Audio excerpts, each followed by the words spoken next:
Hello everyone, welcome to अधिगम शिल्प। मेरा नाम शोभना है और हम यहाँ कर रहे हैं 10 क्वेश्चन के PYQ सीरीज। यहाँ पे हम लोग सीजेड फेब को टारगेट करते हुए दो पार्ट्स में मैं प्लेलिस्ट बना रही हूँ, जिसपे एक में मैं आपके थियोरी पार्ट को डिस्कस करती हूँ और यहाँ पे 10 क्वेश्चंस के ईच सेक्शन जिसको थियोरी में हमने डिस्कस कर लिया है उसके टिल एग्जाम्स ये जो सीरीज है वो कंटिन्यूड रहेगी। तो आज का जो हमारा PYQ सीरीज है उसमें वाइगोत्स्की के सोशियो कल्चर जो थियोरी थी जिसको हमने कंटेंट में कल परसों में डिस्कस किया था उसका हम PYQ कर रहे हैं। अगर आप लोगों ने थियोरी नहीं देखा है तो मैं डिस्क्रिप्शन बॉक्स में उसके लिंक डाल दूंगी, आप लोग उस वीडियो को भी देखिए, काफी बेनिफिशियल आपके लिए होगा। चाहे आप पेपर 1 वाले हैं चाहे आप पेपर 2 है, दोनों के लिए इक्वली बेनिफिशियल है क्योंकि सिलेबस हमारा बिल्कुल सेम है। चलिए, तो क्वेश्चन नंबर 1 है, according to Lev Vygotsky children can regulate their own behaviour through.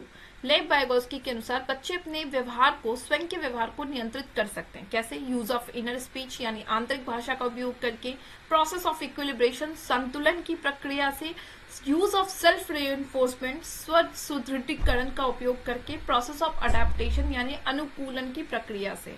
तो देखिए यहाँ पे प्रोसेस ऑफ इक्विलिब्रेशन का जो कॉन्सेप्ट है और प्रोसेस ऑफ अडेप्टेशन या अकोमोडेशन का जो कॉन्सेप्ट है वो आपको जीन पियाजे ने दिया है। पियाजे की थियोरी में आपको ये चीजें मिलती है, तो यानी कि ये वाला ऑप्शन आपका जो है बिल्कुल ही कंप्लीटली खत्म हो जाता है यहाँ पे।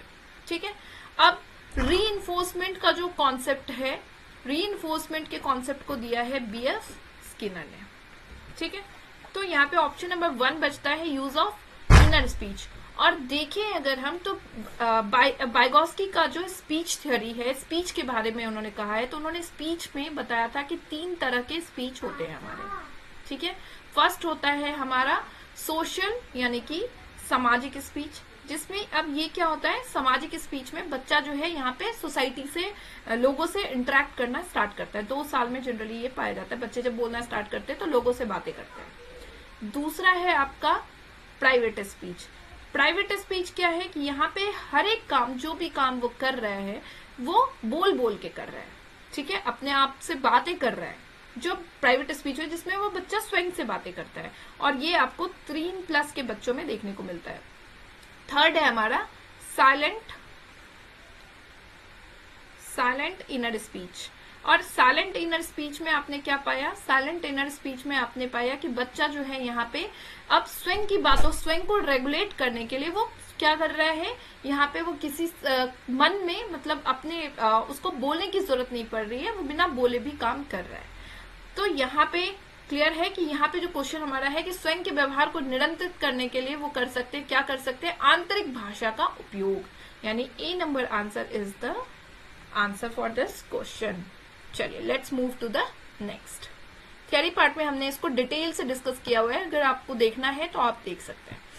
सेकेंड नंबर क्वेश्चन कह रहा है, लेव Vygotsky proposes that dash is important for self regulation in children। कह रहे लेव वाइगोत्स्की का के हिसाब से बच्चों के आत्मनियमन के लिए डैश इंपॉर्टेंट है। क्या इंपॉर्टेंट है आत्मनियमन के लिए?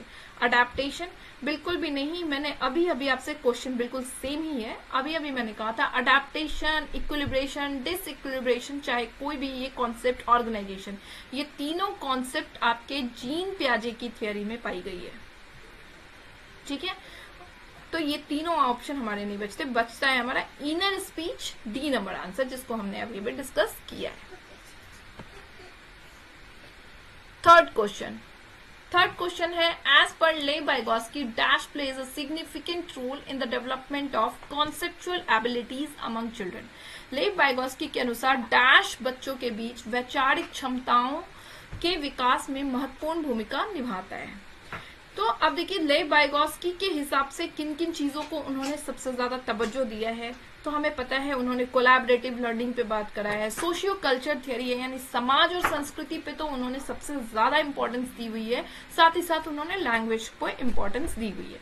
अब चलिए ऑप्शंस के हिसाब से, स्टैंडर्डाइज्ड करिकुलम, स्टैंडर्डाइज एक जैसा करिकुलम हम बना सकते हैं बच्चों के लिए? बिल्कुल भी नहीं। उनका तो ये कहना है ना कि बच्चे जो हैं, बच्चे एक ग्रुप में पढ़ेंगे, ग्रुप में जब भी बच्चे रहेंगे एक साथ 5 बच्चे को अगर आप पढ़ा रहे हैं तो 5 के लर्निंग का तरीका अलग अलग होगा। ठीक है, टेंजिबल रिवार्ड्स और पनिशमेंट की बात तो बिल्कुल भी ये करते ही नहीं है, तो ये दोनों ऑप्शंस हमारे यहाँ से एलिमिनेट होते हैं। सोशल आइसोलेशन, अगर यहाँ पे इंटरैक्शन रहता तो हम जो है बात कर सकते थे। आइसोलेशन, अलगाव की बात तो ये करते ही नहीं है कि बच्चों को आइसोलेट कर दो, वो तो कहते हैं सोशल इंटरैक्शन पे तवज्जो देते हैं। तो यानी सोशल इंटरेक्शन नहीं है यहाँ पे, ये हट गया। बचा हमारा पीयर कोलैबोरेशन, तो यहाँ पे सहकर्मी सहयोग, वो कहते हैं कि बच्चे पीयर्स के साथ में बहुत ज्यादा सीखते हैं, इसलिए कोलैबोरेशन लर्निंग को बात करी है उन्होंने। यहाँ तक कि उन्होंने बच्चों को ग्रुप में बात करा है, ग्रुप में पढ़ने से बच्चे बहुत ज्यादा सीखते हैं। प्रोजेक्ट लर्निंग की बातें करी है, तो यानी कि C number answer is the best answer of this question, सहकर्मी सहयोग। Next, 4th number question. Read the following statement and choose the correct answer. यहाँ पे assertion और reason को जो है के बेस पे है क्वेश्चन, और यहाँ पे assertion पढ़ना है और देखना है reason इसका क्या है। तो assertion हमारा कह रहा है interaction with more knowledgeable others such as learners, peers can provide the necessary support and guidance to help learners to develop their understanding and skills. अधिक ज्ञान के साथ बातचीत, मतलब आपसे अधिक जानकारी वाला इंसान, जैसे कि शिक्षार्थियों और साथियों, शिक्षार्थियों को उनकी समझ और कौशल विकसित करने में मदद करने के लिए आवश्यक सहायता और मार्गदर्शन प्रदान कर सकते हैं। तो देखिए MKO जो होते हैं, हमने स्कैप फोल्डिंग के कॉन्सेप्ट में पढ़ा था कि स्कैप फोल्डिंग जो कि क्लू और हिंट देने का काम हमारा होता है, टेम्पररी हेल्प होता है जिसमें आप बच्चे को हेल्प देते हैं। तो ये स्कैप फोल्डिंग का काम करता है कौन है? मोर नॉलेजेबल देन अदर्स, जो आपसे ज्यादा नॉलेज देने वाला। जब ये मोर नॉलेजेबल देन अदर्स आपका जो है, जो आपसे ज्यादा ज्ञानी है, जब वो आपको ज्ञान प्रोवाइड करेगा, लर्निंग में आपको सपोर्ट और गाइडेंस देने का काम करेगा, तभी तो आपकी जो है बच्चे की स्किल्स जो बढ़ती है। बीइंग अ टीचर हम क्या करते हैं? हम बीइंग अ टीचर बच्चों को जो है हेल्प ही तो करते हैं ताकि उनकी कॉग्निटिव स्किल्स, उनका मानसिक विकास हो पाए, उनकी अंडरस्टैंडिंग बढ़ पाए, उनकी स्किल्स बढ़ पाए।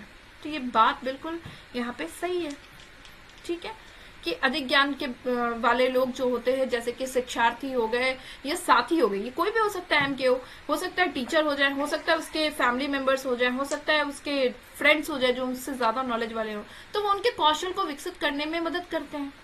रीजन क्या है? कि सोशल इंटरेक्शन इज अ की component of learning and development. सामाजिक संपर्क सीखने और विकास का एक प्रमुख घटक है। बिल्कुल सही बात है, क्योंकि ये कहते हैं कि अगर ये MKO कौन हो सकता है? ये आपके टीचर हो सकते हैं, ये आपके नेबर हो सकते हैं, ये आपके फ्रेंड्स हो सकते हैं, कलीग्स हो सकते हैं। तो ये कौन है? ये समाज में ही तो मिल रहे हैं हमें, सोसाइटी में ही तो मिल रहे हैं हमें। तो सोशल इंटरेक्शन जितना करेंगे हमको लर्निंग में उतना ज्यादा हेल्प मिलेगा। तो यानी यहाँ पे ये असर्शन सही है और रीजन भी सही है, और इसका करेक्ट एक्सप्लेनेशन भी है। यानी C नंबर ऑप्शन देखते हैं, both is true and R is the correct explanation of A। C answer is the best answer. चलिए नेक्स्ट, 5th नंबर क्वेश्चन कह रहा है, according to Lev Vygotsky, language development facilitates cognitive development. कह रहे language development भाषा विकास, संज्ञानात्मक विकास की सुविधा को प्रदान करता है। देखिए एक चीज तो हमने वाइगोस्की के थ्योरी में पढ़ा हुआ था कि सोसाइटी, कल्चर और लैंग्वेज, इन 3 चीजों को उन्होंने ज्यादा तवज्जो दिया। और वो कहते हुए कि लैंग्वेज जो होता है ना, वो इंपॉर्टेंट रोल प्ले करता है किसी के कॉग्निटिव डेवलपमेंट में। क्यों? क्योंकि वो कह रहे हैं कि अगर आप, कोई बच्चा आपके पास आ रहा है और अगर लेट सपोज कि आप उसको मदर टंग के साथ, बीइंग आप टीचर हैं, ये स्टूडेंट है, और आप मदर टंग के साथ उसको स्टार्ट करते हैं पढ़ाना, तो यहाँ पे वो आपसे कनेक्ट होता है। बट अगर किसी और लैंग्वेज से आप स्टार्ट करेंगे तो वो कनेक्शन उसकी जो है वो खत्म होती जाएगी, क्योंकि वो आपकी भाषा को नहीं समझेगा। जब वो आपकी बात को नहीं समझेगा तो वहां पे उसके कॉग्निटिव डेवलपमेंट्स नहीं होंगे। एग्जाम्पल के तौर पे हिंदी बोलने वाले बच्चे को आप नॉन हिंदी स्टेट्स में लेके चले जाइए, वहां पे एकदम से वो ब्लैंक हो जाएगा, उसको समझ नहीं आएगी। जब उसको समझ नहीं आएगी तो उसका संज्ञानात्मक विकास किस तरह से होगा? नहीं हो सकता। तो यानी भाषा, वो कहते हैं कि भाषा जो होता है वो संज्ञानात्मक विकास के लिए बहुत इंपॉर्टेंट चीज है, ठीक है। तो ये चीज यहाँ पे, ये आंसर जो है सही लग रही है। चलिए नेक्स्ट भी देख लेते हैं, इससे बेटर कहीं आंसर हो। Social factor influence language development. Social factor influence करता है लैंग्वेज, बिल्कुल सोसाइटी के साथ आप जब रहते हैं तो लैंग्वेज डेवलपमेंट को तो वो करता ही है, बट नॉट कॉग्निटिव डेवलपमेंट। जब भी आपका लैंग्वेज डेवलपमेंट को वो करेगा तो कॉग्निटिव विकास तो आपका होगा ही, क्योंकि आप सोसाइटी के साथ कुछ ना कुछ तो सीख ही रहे हैं। जब आप सीख रहे हैं तो आपका संज्ञानात्मक विकास भी तो हो रहा है। तो यहाँ पे ये वाली चीजें बी नंबर तो गलत हो गई। Next, cognitive development facilitates language development. इनके ये कह रहा है कि संज्ञानात्मक विकास जो है भाषा के विकास को सुविधाजनक, बिल्कुल नहीं। भाषा जो है की इम्पॉर्टेंट की होता है हमारा संज्ञानात्मक विकास के लिए, क्योंकि भाषा से हम सीखते हैं, समझते हैं किसी चीज को। तो यहाँ पे कोई आपके दिमाग में कोई चीज अगर समझनी है, कोई कॉन्सेप्ट आपको टीचर समझा रहे हैं, तो वहां पे आपका लैंग्वेज ही तो है जो कि आपको कनेक्ट कर रहा है समझने में और टीचर को समझाने में। तो यहाँ पे ये आंसर बिल्कुल गलत हो गया।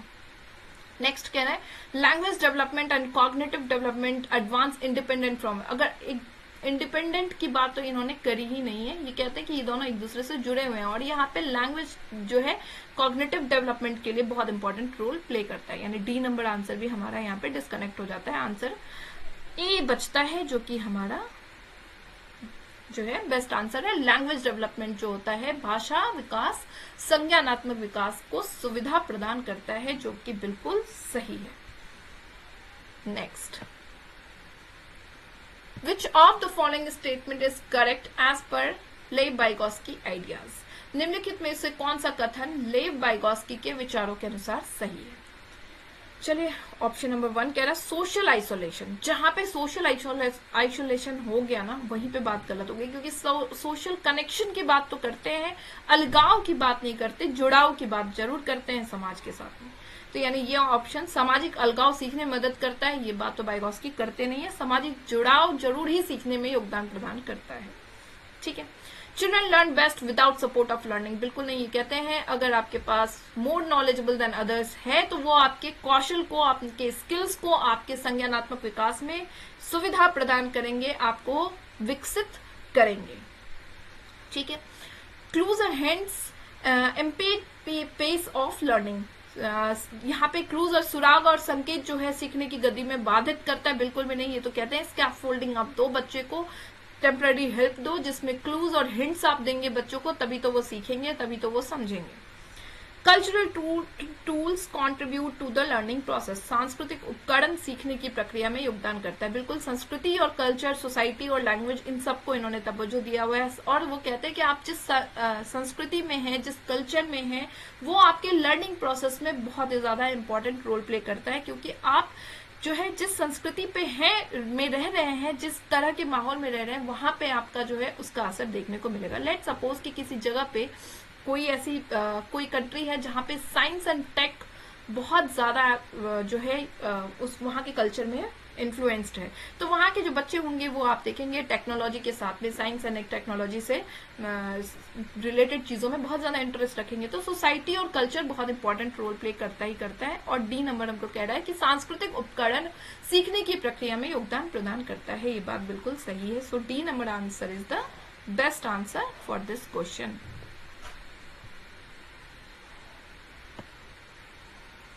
Next, 7 number question. In accordance with Lev Vygotsky, which of the following method of teaching learning process promotes learning? लेव वाइगोस्की के अनुसार निम्नलिखित में से कौन सी शिक्षण विधि अधिगम प्रक्रिया में बढ़ावा देती है? फर्स्ट है पैसिव लर्निंग। देखिए, पैसिव लर्निंग की बात कहीं भी लेव वाइगोस्की या जीन पियाजे नहीं करते, ये लोग एक्टिव लर्निंग की बात करते हैं, जिसमें बच्चों को आप एक्टिव रखेंगे तो वो करेंगे। चाहे उन्होंने भी करा है, और यहाँ पे ये कहते हैं एक्टिव रखने का तरीका है आप कोलैबोरेशन में उसको जोड़ दीजिए, आप प्रोजेक्ट मेथड में उसको जोड़ दीजिए, ग्रुप लर्निंग में जोड़ दीजिए, सोसाइटी के साथ जोड़ दीजिए, कल्चर के साथ जोड़ दीजिए। तो पैसिव लर्निंग की बात बिल्कुल भी ये लोग निष्क्रिय अधिगम की बात नहीं करते, बल्कि सक्रिय अधिगम अगर होता तो यहाँ पे बात होती। चलिए, कोऑपरेटिव लर्निंग की बात ये करते हैं, बिल्कुल सही बात है। सहकारी शिक्षा जिसमें एक दूसरे के साथ बच्चे जो है कोऑपरेट करके लर्न करते हैं, एक ग्रुप में जुड़ेंगे और एक दूसरे को कोऑपरेट करेंगे, तो ये बात सही है। नेक्स्ट, एक्सपोजिटरी टीचिंग की बात। एक्सपोजिटरी टीचिंग क्या है? व्याख्यात्मक शिक्षण, जिसमें कि टीचर जो होता है ना, टीचर क्या करते हैं यहाँ पे, चीजों को एक्सप्लेन करते हैं बच्चों को। जैसे आपका लैब मेथड होता है, project lab and science method, इसमें टीचर क्या करते हैं कि कोई एक्सपेरिमेंट्स करते हैं और वो बच्चों को दिखाते हैं। स्टिमुलस एंड रिस्पॉन्स कंडीशनिंग ये बिल्कुल बात नहीं करते हैं, और यहाँ पे एक्सपोजिटरी टीचिंग की भी बात ये नहीं कर रहे हैं, क्योंकि यहाँ पे कह रहे हैं कि बच्चे को आप जितना एंगेज करेंगे वो उतना ज्यादा सीखेंगे। तो एक्सपोजिटरी टीचिंग और स्टिमुलस रिस्पॉन्स जीन पियाजे के थ्योरी में बात नहीं की गई है। सो बात की गई कोलैबोरेटिव लर्निंग की, पीयर ग्रुप लर्निंग की, प्रोजेक्ट लर्निंग की, इस तरह के ग्रुप मेथड्स जितने भी हैं उनकी बात वो करते हैं। सो इस क्वेश्चन का आंसर नंबर बी है। चलिए next move to the next है हमारा असर्शन और रीजन। फिर से आ रहा है असर्शन, हमसे कह रहा है कि socio constructivist theories of learning emphasize on creating print-rich environment in the class to facilitate learning process। सीखने के सामाजिक रचनावादी सिद्धांत सीखने की प्रक्रिया में सुविधाजनक बनाने के लिए प्रिंट समृद्ध वातावरण बनाने को जोड़ देते हैं। देखिए प्रिंट रिच एनवायरनमेंट क्या है, जिसमें आप बहुत सारे मटेरियल्स का यूज करते हो टीचिंग लर्निंग प्रोसेस में। अब जैसे टेबल है तो टेबल के लिए आप चार्ट्स का यूज कर रहे हो यहाँ पे, या फिर वोकैब्स के लिए आप न्यूज़पेपर का यूज करते हो। बच्चों को आप देते हैं कि न्यूज़पेपर में से कुछ वर्ड्स ऐसे ढूंढ के लाओ जो आप पढ़ा रहे हैं उनसे रिलेटेड। तो यहाँ पे ये सब चीजें प्रिंट रिच एनवायरनमेंट है, जिसमें आप डिफरेंट मटेरियल्स को रिसोर्सेज के तौर पे यूज कर रहे हो टीचिंग लर्निंग प्रोसेस के लिए। तो सोशियो कंस्ट्रक्टिविस्ट थ्योरी जो है वो एम्फसाइज करते हैं प्रिंट रिच एनवायरनमेंट को, ताकि प्रिंट रिच एनवायरनमेंट में क्या है कि बच्चा जो है वो डिफरेंट रिसोर्सेज में भी अपने डायरेक्टली या इनडायरेक्टली लर्निंग में इन्वॉल्व हो रहे हैं और उनको मजा भी आ रहा है पढ़ने में। तो ये बात है सही कि एम्फसाइज करते क्रिएटिंग प्रिंट रिच एनवायरनमेंट, ताकि लर्निंग प्रोसेस जो है आपका क्या करे, सुविधाजनक हो जाए। ठीक है, अब रीजन क्या है, school climate doesn't play any role in language development and language development is entirely dependent on biological maturation. ये कह रहा है कि स्कूल क्लाइमेट जो है लैंग्वेज डेवलपमेंट में कोई रोल प्ले करना नहीं करता, और लैंग्वेज डेवलपमेंट बायोलॉजिकल मैच्योरेशन है। ठीक है, लैंग्वेज डेवलपमेंट बायोलॉजिकल मैच्योरेशन तो बिल्कुल भी नहीं है, क्योंकि बच्चा जो है जन्म लेता है, अगर बच्चा जन्म ले रहा है जहां पे जिस कल्चर में, वहां से वो जो है लैंग्वेज को क्या करता है, सीखता है। और हमने ये भी देखा है कि 5 साल तक नॉर्म चॉम्स्की के थ्योरी के हिसाब से कि 5 इयर्स तक बच्चा जो है जितनी तरह के आप लैंग्वेज को सिखाएंगे वो इतनी तरह की लैंग्वेज को सीखता है। मैंने आपको वहीं पे एग्जांपल दिया था कि मेरी जो दीदी का बेटा है वो हम लोग बिहार से हैं, बट वो रह रहा था महाराष्ट्र में, तो वहाँ पे वो बहुत अच्छी मराठी लैंग्वेज को सीख रहा है। तो यहाँ पे कौन सा बायोलॉजिकल फैक्टर उसका हो सकता है, वो बचपन से मराठी सीख रहा है, कोई बायोलॉजिकल फैक्टर नहीं है। दूसरी चीज वो कह रहे हैं स्कूल कोई रोल प्ले नहीं करता लैंग्वेज डेवलपमेंट। स्कूल कैसे नहीं लैंग्वेज डेवलपमेंट प्ले कर रहा है रोल? आपको स्कूल जो है लैंग्वेज डेवलपमेंट के लिए पहले आपको क्या करता है, स्कूल सबसे पहले मदर टंग के साथ यूज करते हो, कनेक्शंस के लिए धीरे धीरे आप क्या करते हो, आप हिंदी, अगर आप हिंदी स्टेट्स में हो, फिर इंग्लिश, और आपने देखा होगा कि 6th स्टैंडर्ड के बाद आपके ऑप्शंस आ जाते हैं कि आप कौन सा लैंग्वेज जो है वो चूज कर रहे हो 6th से शायद। तो यहाँ पे फ्रेंच वगैरह जो आपका है, फॉरेन लैंग्वेज, संस्कृत, ये सारी तो स्कूल तो प्ले कर रहा है ना लैंग्वेज, चाहे आप संस्कृत सीख रहे हैं, चाहे आप फ्रेंच सीख रहे हैं, चाहे आप इंग्लिश जो है सीख रहे हैं, चाहे आप हिंदी सीख रहे हैं। तो ये रीजन तो बिल्कुल ही गलत है।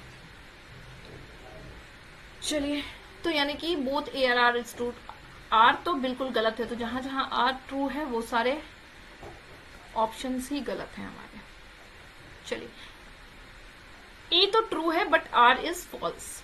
ए सत्य है और आर असत्य है, सत्य और असत्य। C number answer is the best answer. Next 9 number question हमसे कह रहा है according to Lev Vygotsky the zone of proximal development should be used for. Lev Vygotsky के अनुसार समीपस्थ विकास का क्षेत्र जो है वो किस चीज के लिए प्रयोग करना चाहिए। उससे पहले एक ZPD का कॉन्सेप्ट हम समझते हैं। ZPD है क्या? तो देखिए ZPD एक दायरा होता है, एक बाउंड्री होता है, जिसमें जो है आप कह सकते हैं कि इसमें हमको समझ आता है कि चाइल्ड, एक बच्चा जो है सपोर्ट के और बिना सपोर्ट के कितना कर सकता है, विद सपोर्ट और विदाउट सपोर्ट। ठीक है, कितना करता है। तो कुल मिला के एक डिफरेंस होता है जिसमें आपको समझ आता है कि बच्चा जो है विद सपोर्ट कितना कर सकता है और विदाउट सपोर्ट कैसे कर सकता है। आइए डायग्राम्स के थ्रू हम जानते हैं। देखिए, ये एक बच्चा है, बच्चे का मानसिक विकास है, ये इतनी चीजें जो है ये खुद से कर सकता है, और अगर इस बच्चे को हेल्प मिली, स्कैफोल्डिंग मिली, तो यहाँ तक की चीजें जो है वो कर पाएगा। ये है हमारा ZPD। अब इसमें क्या है, आपने इस बच्चे को हेल्प किया जब, तो स्कैफोल्डिंग का काम किया, हिंट क्लू जो भी दिया, यहां से ये बच्चा जो है इतनी चीजें कर पा रहा है। लेट सपोज कि नर्सरी का बच्चा था, इसको अल्फाबेट्स का पता था, अब ये बच्चा फर्स्ट में आ गया है, आपने क्या किया, यहाँ पे उसको एडिशन सब्ट्रैक्शन के बारे में बताया, क्योंकि ये इसलिए एनफ मैच्योर है, यहाँ पे ये कर पाएगा। यहाँ पे आपने उसको स्कैफोल्डिंग करी जिसमें टेम्परेरी हेल्प दिया, हिंट दिया, क्लू दिया यहाँ पे बच्चे को, और उसने अब उसका मानसिक विकास इतना हो चुका है, इतनी चीजें वो कर सकता है। ये है हमारा ZPD। और ये कुछ एरिया है जो बच्चा को मानसिक रूप से वो इतना मैच्योर नहीं है कि ये चीजें वो कर पाए। ये एरिया जो है, लेट सपोज एक बच्चा फर्स्ट स्टैंडर्ड के बच्चे को आप 5th क्लास का चीज कॉन्सेप्ट समझा देंगे, तो आप कितना भी मेहनत कर लेंगे उसके ऊपर, वो नहीं हो पाता है, नहीं कर सकते। ठीक है, तो ZPD हमारा क्या होता है, ये एक एरिया है जिसमें हमें पता चलता है कि बच्चे को अगर हम सपोर्ट करेंगे तो वो कितनी चीजें कर सकता है। ठीक है, अब क्वेश्चन देखते हैं। क्वेश्चन हमसे कह रहा है कि टीचिंग क्या क्या चीजें, अगर हम जोन ऑफ प्रॉक्सिमल डेवलपमेंट जो है किन किन चीजों के लिए यूज किया जाना चाहिए। टीचिंग एंड असेसमेंट के लिए, शिक्षण और मूल्यांकन के लिए तो बिल्कुल कर सकते हैं। टीचिंग के लिए तो हम करते ही, बच्चे को जो है पढ़ाने का काम करते हैं। मूल्यांकन के लिए भी कर सकते हैं, क्योंकि इसके थ्रू हमको ये चीजें तो पता लग रही है ना कि बच्चे को किन किन एरिया में स्कैफोल्डिंग हमको देना है।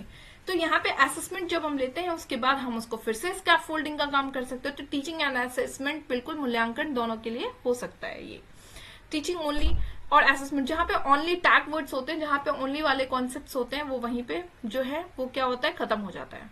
तो ये हट गया। फ्लूइड इंटेलिजेंस की बात ये कुछ भी नहीं है। यहाँ पे स्कैफोल्डिंग का काम हम थ्रू आउट द सेशन करते हैं।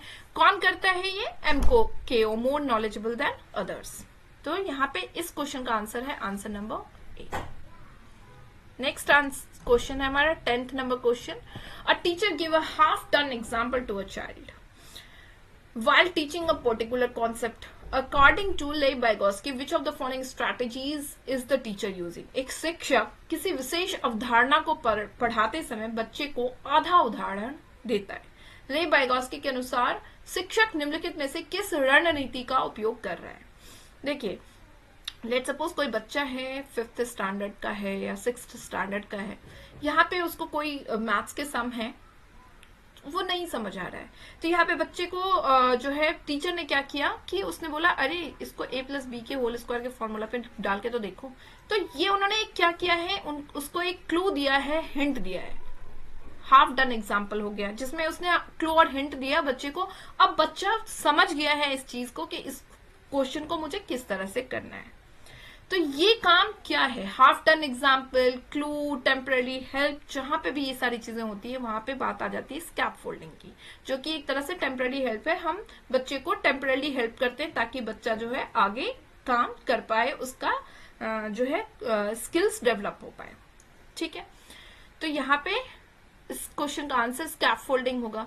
ऑब्जर्वेशनल लर्निंग की बात बेंटोरा करते हैं, इसलिए यहाँ पे हो नहीं सकता। कॉन्फ्लिक्ट लर्निंग की कॉन्सेप्ट्स को हम फॉलो करते नहीं। कंडीशनिंग का काम जो है यहाँ पे हम भी जो है क्या कहते हैं, हमारे वाइगोत्स्की करते नहीं है। तो स्कैफोल्डिंग का कॉन्सेप्ट है जिसमें हम हाफ डन एग्जाम्पल कर ले, चाहे क्लू दे दें, चाहे हिंट दे दें, चाहे टेम्पररी हेल्प कर दें, जहां पे इस तरह के वर्ड्स आते हैं उसमें आप स्कैफोल्डिंग को डाल देते हैं। और इसका काम कौन करता है, MKO, more knowledgeable than others, जो कि हो सकता है आपसे उम्र में बड़ा हो सकता है आपसे उम्र में छोटा हो, लेकिन उसके पास आपसे अधिक जानकारी जरूर मौजूद है। तो इस क्वेश्चन का आंसर है answer number A. So this is all for today. 10 question की सीरीज हो गई डन। और बाकी इन सारे थियरीज से 10 क्वेश्चंस की सीरीज को मैं ऐड ऑन करती चलूंगी टिल एग्जाम्स। वीडियोस अगर अच्छी लगती है तो चैनल को लाइक, शेयर एंड सब्सक्राइब जरूर करिएगा। मिलते हैं नेक्स्ट सेशन में नेक्स्ट वीडियोस के साथ में, तब तक के लिए bye bye and take care.